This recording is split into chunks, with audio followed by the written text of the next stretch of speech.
Maya Chen pressed her face against the transport window as the ship approached Viridian Prime. The planet looked like a perfect blue-green marble floating in space. No storm clouds, no ice caps, no desert patches. Just smooth, gentle colors that seemed to glow with their own soft light. "This place looks way too peaceful," Marcus Rodriguez said from the seat next to her. He was studying his tablet, reading about their new home for the next semester. "Look at this. Average temperature is always 72 degrees. No seasons. No weather changes." Zara Okafor laughed from across the aisle. "Sounds boring.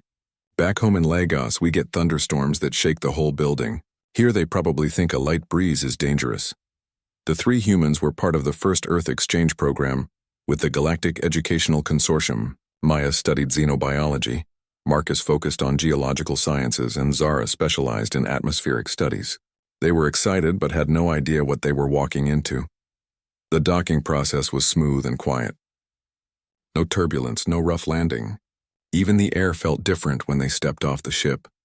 It was perfectly clean, perfectly warm, and had no smell at all. Maya found it strange. Earth air always smelled like something. Rain, flowers, car exhaust, ocean salt. This air felt empty. Their guide was a tall, thin creature that looked like it was made of living crystal. Its name was Kethva, and it belonged to a species called the Zephyrians.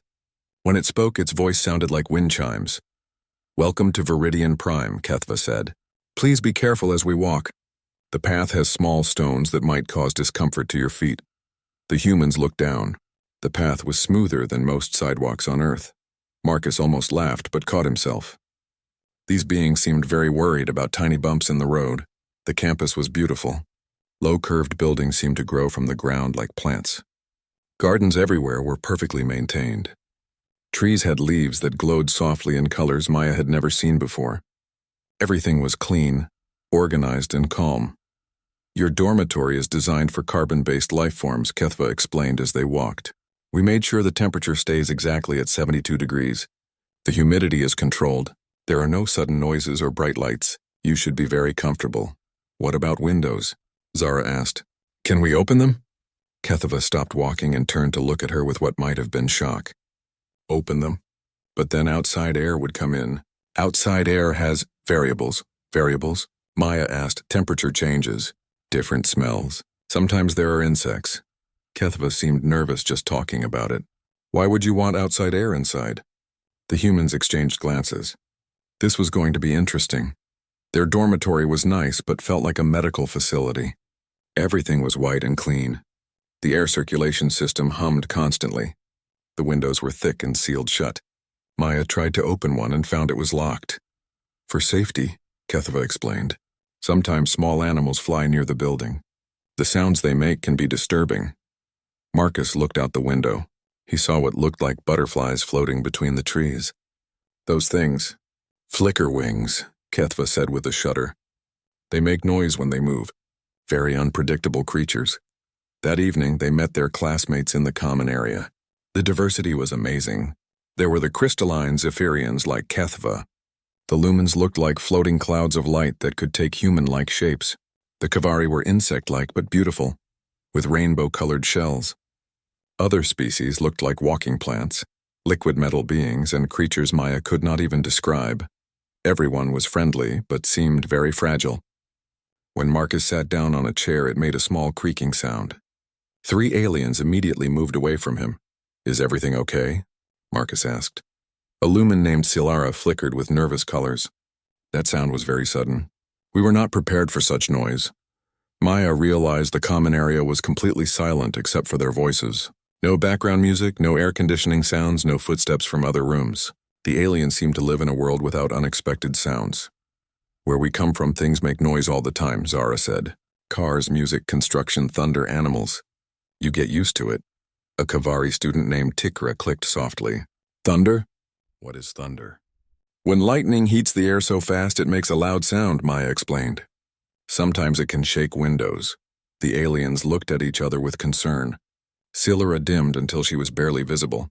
"Lightning heats air? How hot does it get?" "About 50,000 degrees, Marcus said casually. Several aliens made distressed sounds. One Zephyrian actually cracked slightly, then quickly repaired itself. 50,000 degrees. Tikra repeated. "That is impossible." Nothing could survive near such heat. Lightning is way up in the sky, Zara laughed. It is not like it hits people very often. Often? Silara became completely invisible for a moment. It happens more than once? Oh yeah, millions of lightning strikes hit Earth every day, Maya said. During storm season, you can see lightning almost every evening where I live. The room became very quiet. The aliens were staring at the humans with what looked like horror and fascination. You live with lightning strikes happening daily? Kethava asked slowly. And loud sounds that shake windows? Tekra added. And temperature changes, Silara whispered. The humans were starting to understand that they came from a very different type of world. These aliens seemed to live in perfect, controlled environments where nothing unexpected ever happened. What is the most dangerous thing on your worlds? Marcus asked. The aliens looked uncomfortable with the question. Finally, Kethva spoke up. Sometimes the crystal caves get warm. The temperature might go up by half a degree. It is very stressful. Or when the fruit migration changes direction, Tikra added. The flying fruits might go a different way than usual. Very unpredictable. The starflowers sometimes bloom early, Silara said. Instead of the usual time, they might bloom a few hours sooner. It disrupts our schedules. Maya realized these beings had never dealt with real danger, real changes, or real challenges. Their worlds were like perfect gardens where everything was controlled and safe. What about your world? Kethava asked. What dangers do you have? The three humans looked at each other. Where could they even start? Hurricanes, earthquakes, volcanoes, blizzards, floods, tornadoes, avalanches, forest fires. Extreme heat, extreme cold, dangerous animals, poisonous plants, diseases, wars, accidents, crimes. Well, Maya said carefully, Earth has some challenges. Like what? Silara asked. Maybe we should save that for our presentation, Zara said quickly. She could see that Marcus was about to mention earthquakes, and she was not sure their new friends could handle that information. Presentation? Tikra asked. Professor Veltar assigned each species to talk about their homeworld, Kethva explained, to share our different experiences. The humans smiled at each other. This was going to be a very interesting presentation. We look forward to sharing, Maya said. Earth is definitely unique. As they said goodnight and went to their rooms, the aliens seemed excited about learning more about the human homeworld. The humans, however, were wondering if their classmates would survive hearing the truth about life on Earth. Outside their sealed windows, the gentle butterflies of Viridian Prime fluttered silently through the perfect night air, never knowing that on another world, creatures lived through storms that could level cities and somehow called it home. Professor Veltar was a lumen who had lived for over 3,000 years. She was one of the most respected teachers in the Galactic Educational Consortium. Her light form shifted between soft blue and green as she spoke to the class. Today we begin our presentations about homeworld challenges, she announced. Each species will share the difficulties they face on their planets. This helps us understand how different life can be across the galaxy. The classroom was designed for maximum comfort. The walls absorbed sound. The lighting was soft and even, and the temperature never changed. Cushioned platforms allowed each species to sit comfortably during the long presentations. We shall begin with the Zephyrians, Professor Veltar said. Kethva moved to the front of the class. The crystal being's surface reflected the soft classroom lights as it began to speak. Our homeworld Zeph faces several environmental challenges, Kethva said in its musical voice. The most serious problem is temperature variation in our crystal caves. The other alien students leaned forward with interest. This sounded very dangerous. Sometimes, Kethva continued, the cave temperature rises from 71.7 degrees to 72.0 degrees. This sudden change can cause stress fractures in young crystal formations.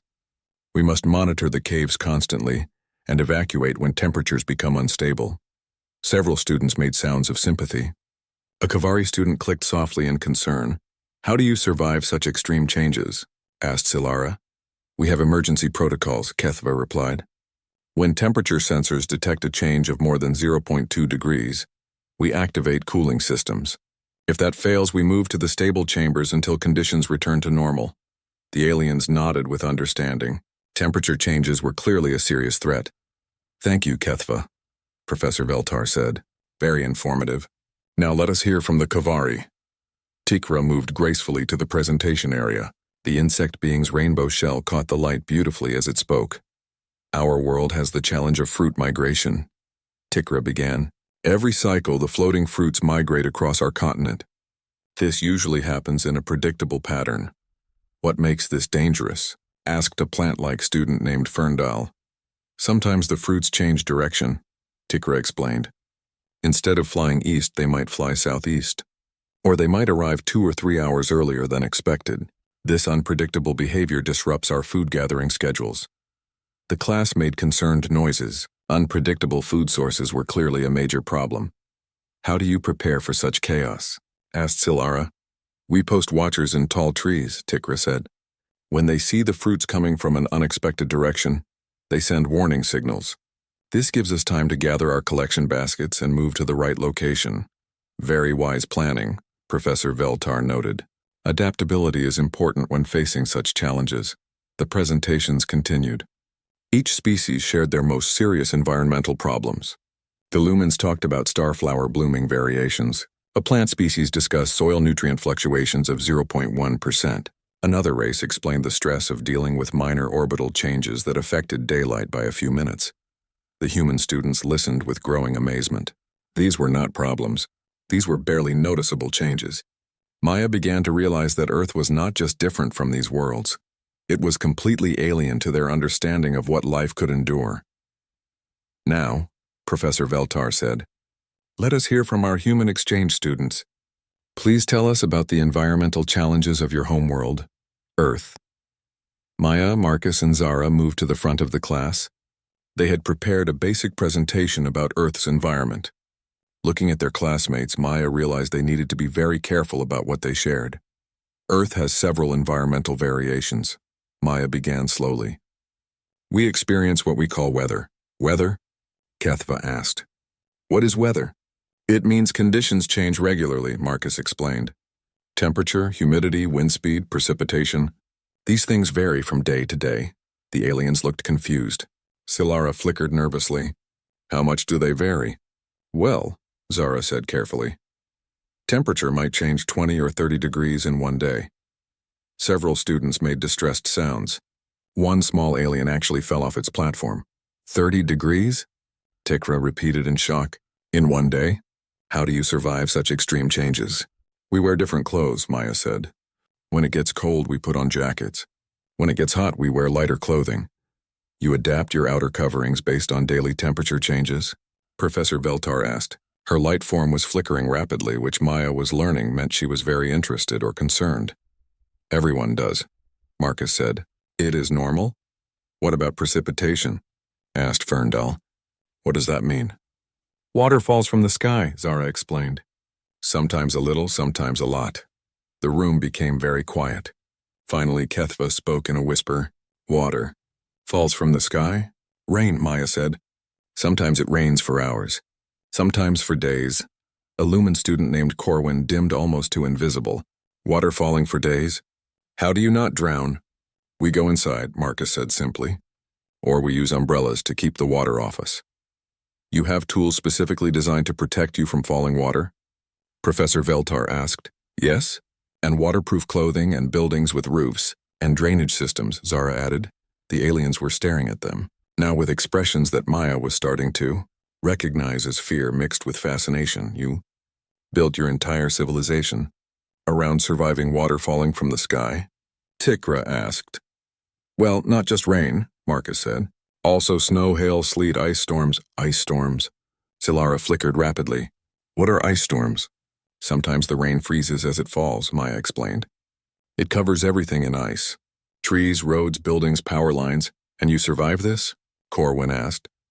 We have backup power systems, food storage, heating systems, and emergency protocols, Zara said. Professor Veltar was now flickering so rapidly she looked like a strobe light. You have emergency protocols for frozen precipitation? We have emergency protocols for lots of things, Marcus said. Hurricanes, tornadoes, floods, blizzards, heat waves, droughts, earthquakes. Stop, Professor Veltar said quickly. Please stop. These words. Hurricanes? Tornadoes? What are these things? The three humans looked at each other. They had barely started their presentation and the class already looked traumatized. Maybe we should explain one at a time, Maya suggested.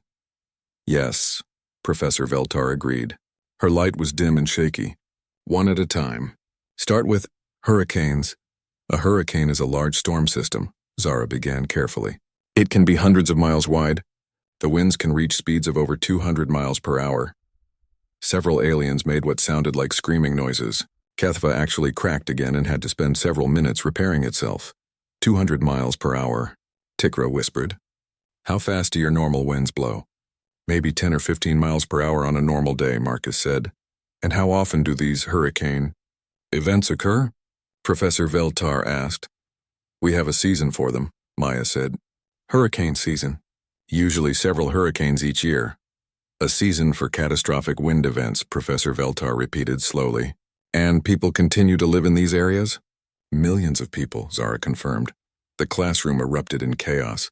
Aliens were making distressed noises, flickering lights, cracking sounds, and what appeared to be fainting. Professor Veltar was trying to restore order, but she looked more shaken than her students. Perhaps, she said in a weak voice. We should continue this presentation tomorrow. I believe we all need time to process this information. As the class filed out, the aliens kept looking back at the humans with expressions of awe and terror. Conversations in the hallway were full of whispered words like falling water and 200-mile winds, and they lived through this voluntarily. Maya, Marcus, and Zara packed up their materials, realizing they had only shared the most basic information about Earth's weather. They had not even mentioned volcanoes, tsunamis, avalanches, or wild animals yet. Do you think we should warn them before tomorrow? Marcus asked. Warn them about what? Zara laughed. That we have not told them about the dangerous stuff yet, Maya said. They looked at each other and started laughing.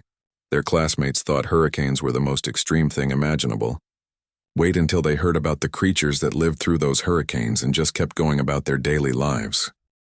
The next day, the classroom was fuller than usual. Word had spread about the human presentation, and students from other classes had come to listen. Professor Veltar appeared dimmer than normal, as if she had not slept well. Before we continue, she announced, I want to remind everyone that the humans come from what appears to be an unusually challenging environment. Please remain calm during their presentation. Several professors had joined the audience. Maya noticed that some aliens were wearing what looked like protective gear or comfort devices. HFY had crystal dampeners attached to its body, presumably to prevent stress fractures. Yesterday you told us about hurricanes, Professor Veltar said carefully. Today, perhaps you could explain how your species actually survives these catastrophic events. Maya stood up first. Actually, hurricanes are just one type of weather. We should probably explain some other things first. Other things? Tikra asked nervously. Like how we eat and drink, Maya said. The aliens looked relieved. Food and drink seemed much safer than catastrophic weather events. Humans are omnivores, Maya began. We eat both plants and animals. That sounds reasonable, Silara said, flickering with a calmer light. We also consume things that are technically toxic to us, Maya continued. For pleasure.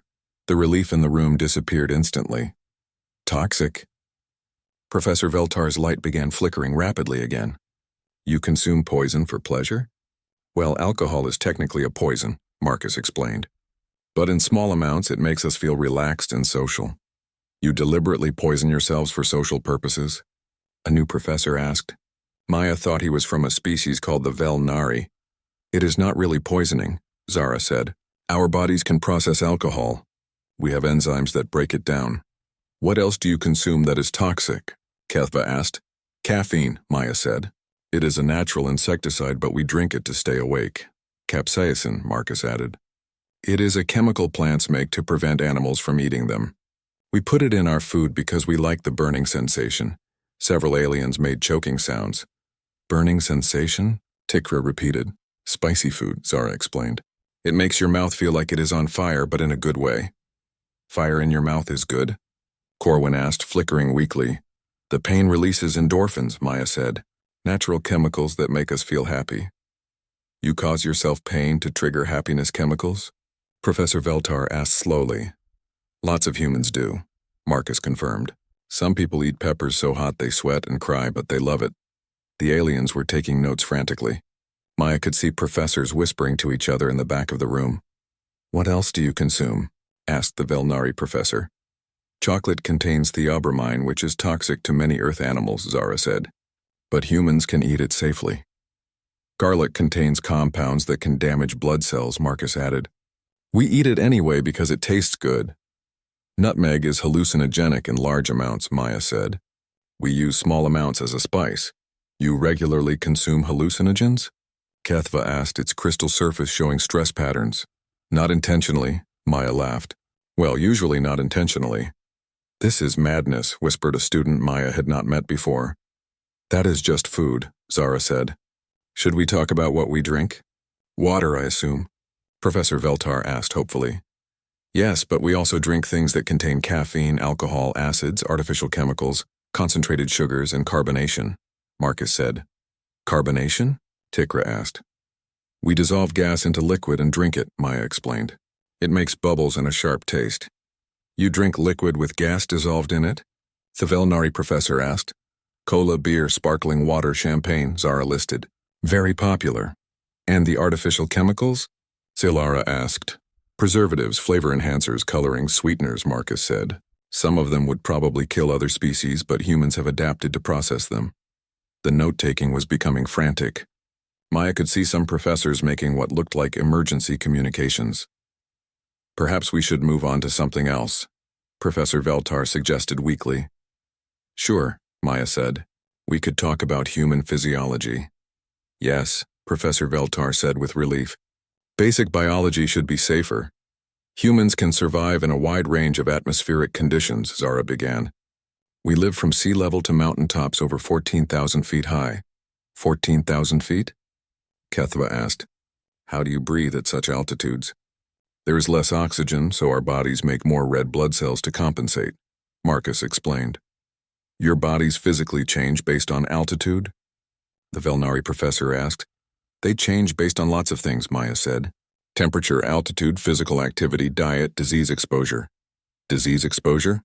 Tikra clicked nervously. Humans are constantly fighting off bacteria, viruses, fungi, and parasites, Zara explained. Our immune systems are very aggressive.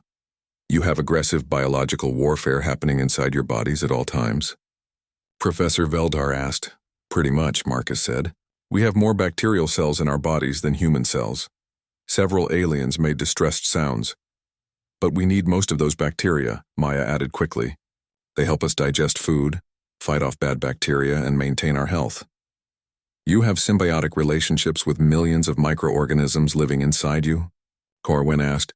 Billions, actually, Zara corrected. Corwin disappeared completely. Professor Veltar had to call for medical assistance. Maybe we should explain human adaptation abilities, Marcus suggested while they waited for Corwin to recover. Humans can survive temperature ranges from -40 degrees to over 120 degrees Fahrenheit. Maya said. That is over 160 degrees of variation, Kathva exclaimed, developing new stress fractures. Some humans live in deserts where daytime temperatures reach 130 degrees. Zara added. Other humans live in places where winter temperatures drop to -60 degrees. The same species lives in both environments? The Velnari professor asked. The same individual sometimes, Marcus said. Humans travel between these environments regularly. For what purpose? Professor Veltar asked. Work, vacation, exploration, research, trade, Maya listed. Humans go everywhere. Even dangerous places? Tikra asked. Especially dangerous places, Zara said. Humans climb the highest mountains, dive to the bottom of the ocean, explore active volcanoes, and travel to the polar ice caps. For recreation? Professor Veltar asked weakly. Some of them, yes, Marcus confirmed. Extreme sports are very popular. Extreme sports? Several aliens asked at once. Activities that are dangerous but fun, Maya explained. Jumping out of aircraft, diving off cliffs, surfing on giant waves, racing vehicles at high speeds. You risk death for entertainment? The Velnari professor asked. The risk is part of what makes it fun, Zara said. The classroom had become very quiet. Maya could see professors frantically communicating with what looked like government officials. I think, Professor Veltar said very carefully, we should take a break. A long break. Perhaps several days. But we have not told you about Earth's atmosphere yet, Marcus said. Or the geological activity. Or the wildlife, Kathava whispered. Earth has millions of species, Maya said enthusiastically. Many of them are quite dangerous. There are creatures with venom that can kill humans in minutes. predators that hunt humans for food, diseases that spread between species. Stop, Professor Veltar commanded, her light flaring brightly. Please stop talking. The humans looked around the classroom. Every alien was staring at them with expressions of horror, fascination, and what might have been respect. You live with poisonous creatures? Tikra asked in a tiny voice. Venomous, Marcus corrected automatically. Poisonous is if you eat it. Venomous is if it bites you? There is a difference? Professor Veltar asked. Oh yes, Maya said. Some creatures are both. Others are just one or the other. Humans have learned to identify thousands of dangerous species and how to avoid or treat their toxins. The aliens were taking notes again, but Maya noticed their writing was getting shaky. Perhaps, Professor Veltar said, you could prepare a written report instead of continuing the oral presentation. Sure, Zara said. How long should it be? However long you need, Professor Veltar replied. Take your time. Take lots of time. As the class filed out, Maya heard whispered conversations in multiple alien languages. She caught phrases like toxic consumption, symbiotic bacteria, and recreational death risk. I think we are making quite an impression, Marcus said. Wait until they read about shark attacks, Zara laughed. Or tornadoes, Maya added. Or nuclear weapons, Marcus said. They looked at each other and realized they had opened a door they might not be able to close. Their simple presentation about Earth was turning into something much bigger than they had planned. News of the human presentations had spread far beyond their classroom. Within 3 days, Maya, Marcus, and Zara found themselves surrounded by scientists, military officials, and academic researchers from across the galaxy. Their dormitory had been moved to a larger building with conference rooms and research facilities. Dr. Z. Fallon, a senior researcher from the Galactic Scientific Council, had arrived to study them personally. She was a tall, elegant being whose species looked like living mercury, constantly shifting and flowing. We need to understand, Dr. Zephalin said, whether the information you shared is accurate. Many of our experts believe it is impossible for organic life to survive the conditions you described. You want us to prove it? Maya asked. If you would be willing, Dr. Zephalin replied. We have prepared some controlled tests. Nothing dangerous, of course, the humans exchanged glances. What kind of tests? Temperature tolerance first, said Dr. Kavri, a Kavari scientist with especially bright shell patterns. We have environmental chambers that can simulate different atmospheric conditions. Sounds interesting, Marcus said. The first test chamber was set to 50 degrees Fahrenheit. The alien observers watched through thick protective glass as Marcus entered the chamber wearing normal clothes. How do you feel? Dr. Zephalin asked through the intercom. Fine, Marcus replied. A little cool, but fine. The aliens made notes. They lowered the temperature to 40 degrees, then 30, then 20. Marcus put on a light jacket but otherwise seemed comfortable. This is impossible, Dr. Kavri muttered. His body temperature should be dropping dangerously. Humans maintain internal body temperature, Zara explained. We generate heat through metabolism. They raised the temperature instead, 80 degrees, 90, 100.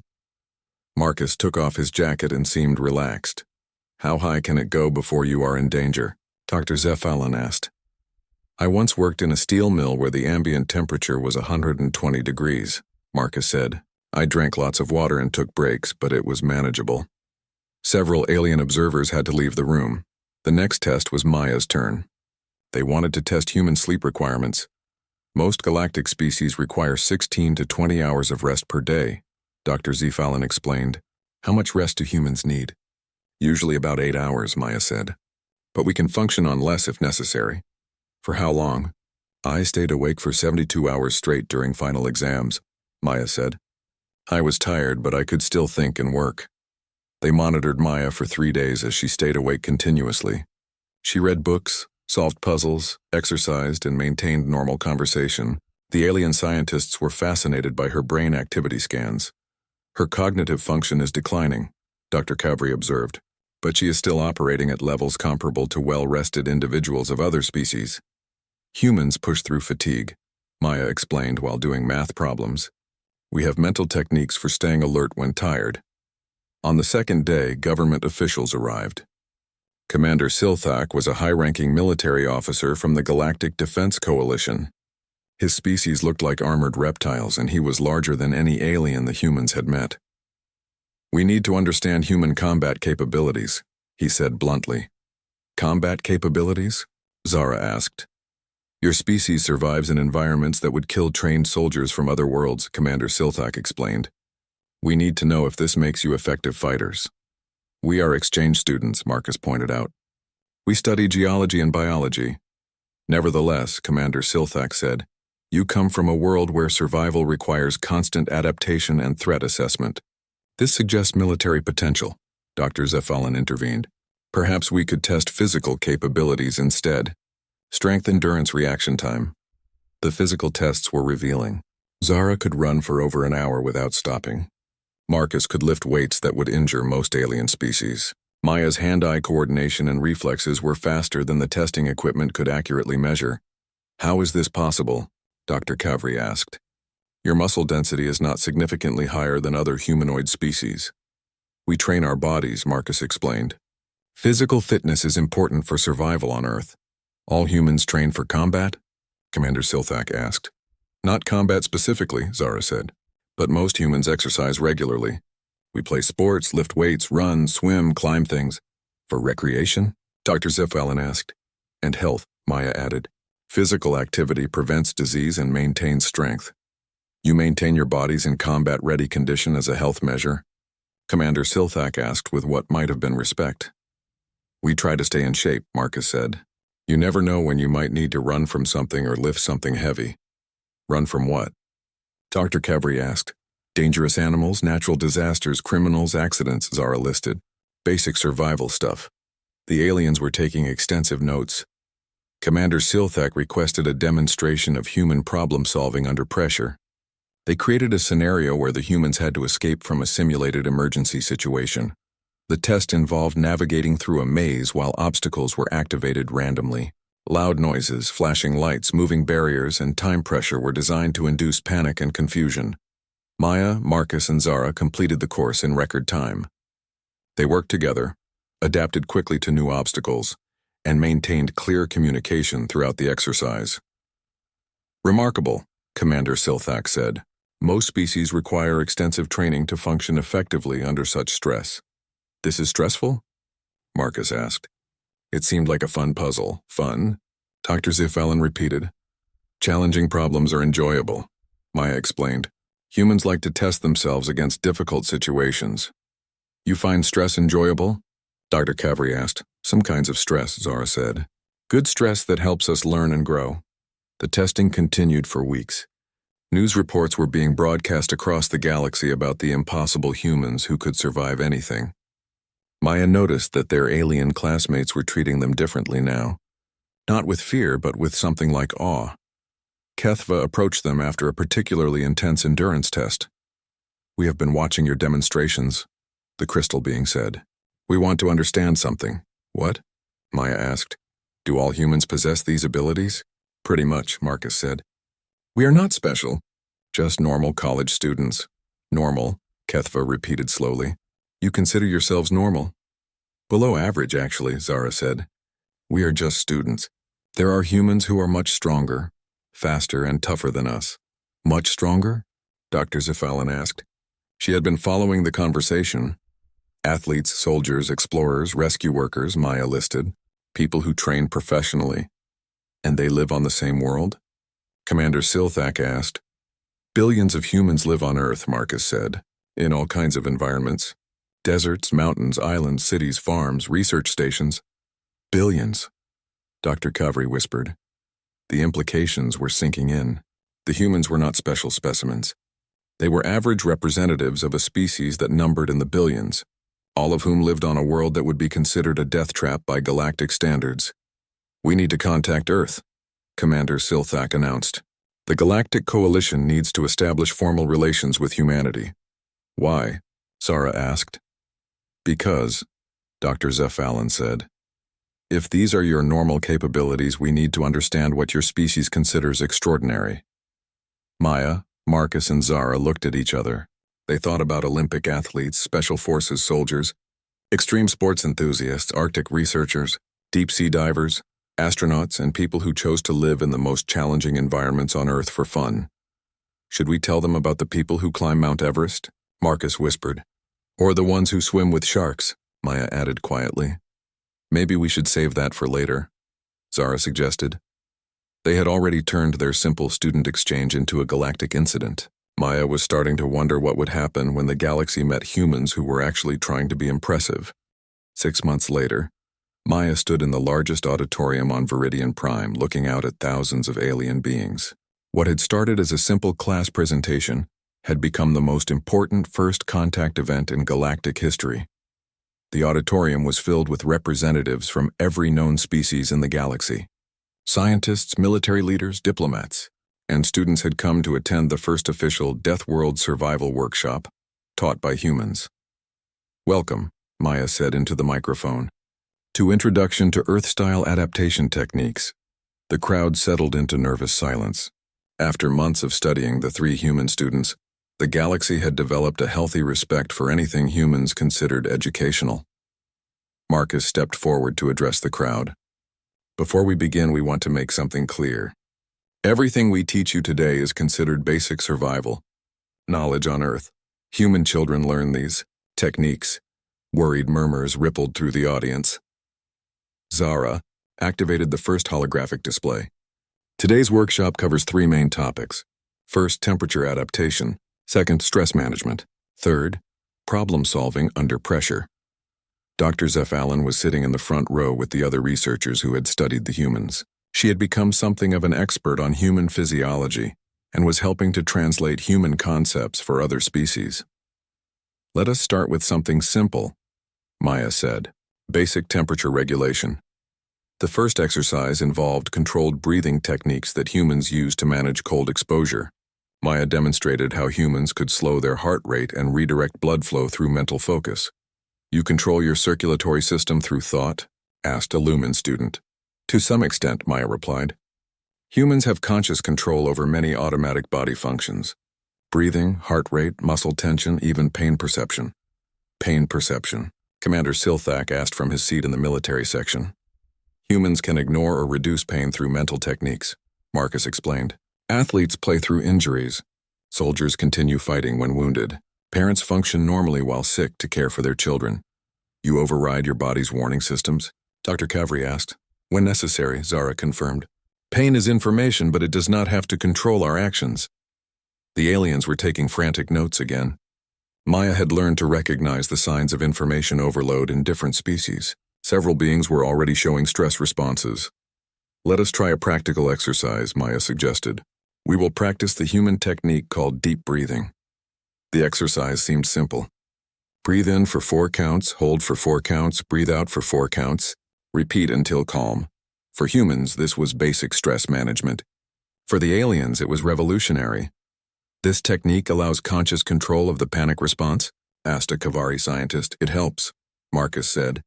Humans use it before important events, during emergencies, or when facing fear. You can consciously override fear? Commander Silthak asked with intense interest. Not override, Zara corrected. We feel fear, but we do not let it control our decisions. How is this possible? Dr. Zeph Allen asked. Practice, Maya said simply. Humans encounter fear regularly. We learn to function despite it. The next section of the workshop covered problem-solving techniques. Maya presented the audience with a scenario. Their spaceship had crashed on an unknown planet with limited supplies. What is your first priority? She asked the crowd. Hands, tentacles, and various appendages shot up around the auditorium. Send a distress signal. Called out a Zephyrian. Find shelter, suggested a plant-like being. Assess injuries, said a Lumen. Sol. Good answers, Maya said. But humans would probably do something else first. What? Dr. Kavri asked. Explore, Marcus said. Humans would want to understand their environment. What resources are available? What are the dangers? What opportunities exist? You would explore an unknown, potentially dangerous environment before ensuring basic safety? Commander Silthak asked. Humans gather information before making plans, Zara explained. We take calculated risks to improve our situation. Calculated risks, Dr. Zeph Allen repeated. You deliberately choose dangerous actions based on potential benefits? Every day, Maya confirmed. Driving vehicles, trying new foods, starting businesses, exploring new places, meeting new people. Life requires risk management. The workshop continued with practical exercises. The aliens learned human techniques for staying calm during emergencies, making quick decisions with incomplete information, and adapting plans when situations changed. To the humans, these were simple life skills. To the aliens, they were advanced survival techniques that challenged everything they understood about safety and caution. During the break, Maya overheard conversations between alien attendees. They were discussing how to implement human-style adaptation training in their own cultures. Some military units wanted to study human tactical thinking. Scientists were interested in human experimental methodologies that accepted higher risk for greater discovery potential. "You have changed the galaxy," Dr. Zephalin told Maya during the break. "Species that have avoided exploration for millions of years are now considering expansion programs." "Because of a workshop on breathing exercises?" Maya asked. "Because you have shown that survival is not just about avoiding danger," Dr. Zephalin replied. "Humans prove that intelligent life can thrive in challenging conditions." Commander Silthak approached their group. "The Galactic Defense Coalition wants to establish a training exchange program with Earth. Would humans be willing to teach adaptation techniques to our forces?" "In exchange for what?" Marcus asked. "Advanced technology, scientific knowledge, cultural exchange," Commander Silthak listed. "The galaxy has much to offer humanity." "We would need to ask Earth," Zara said. "But humans generally like sharing knowledge and meeting new people." As the workshop resumed, Maya realized that their simple student exchange had become something much larger. Humanity was no longer just an unknown species from a dangerous world. They had become teachers, showing the galaxy that life could be more than mere survival. The afternoon session focused on human innovation under pressure. Maya described how humans had developed technology to survive in environments from the deep ocean to outer space. "You deliberately went to places where you could not naturally survive?" asked a student. "Humans go everywhere we can figure out how to go," Marcus said. "Ocean floors, mountain peaks, polar regions, space, underground caves, active volcanoes. For what purpose?" Dr. Kavri asked. "Knowledge, resources, adventure, challenge," Zara listed. "Humans are curious about everything. Even dangerous things?" Illumin asked. "Especially dangerous things," Maya said. "Danger often protects valuable resources or important knowledge." As the workshop ended, Maya looked out at the audience of aliens who had spent the day learning basic human survival techniques. They looked exhausted but excited. Professor Veltar approached the stage. The elderly Lumen had been quiet throughout the workshop, but now she flickered with bright, steady light. "You have given us a gift," she said. "For millions of years, galactic civilization has prioritized safety and comfort. We avoided risks and challenges.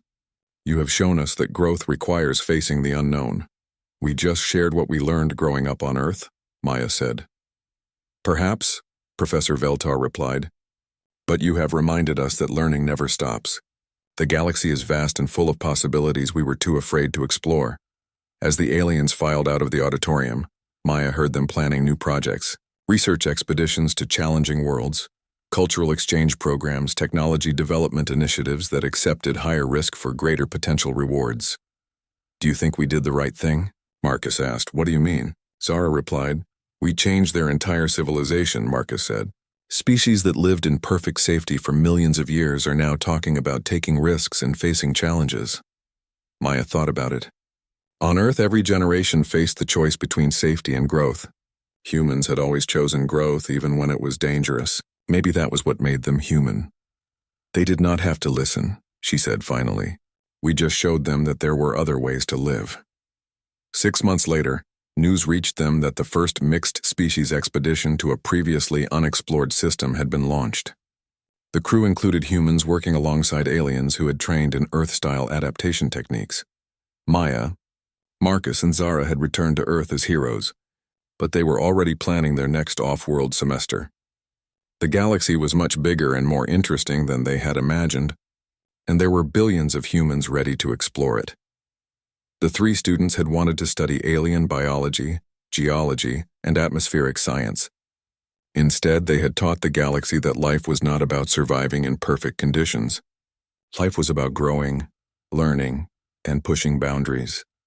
They had turned the galaxy from a collection of comfortable, isolated worlds into a community ready to face the universe together. And for 3 college students from a little blue planet that everyone now called a death world, that seemed like a pretty good semester abroad.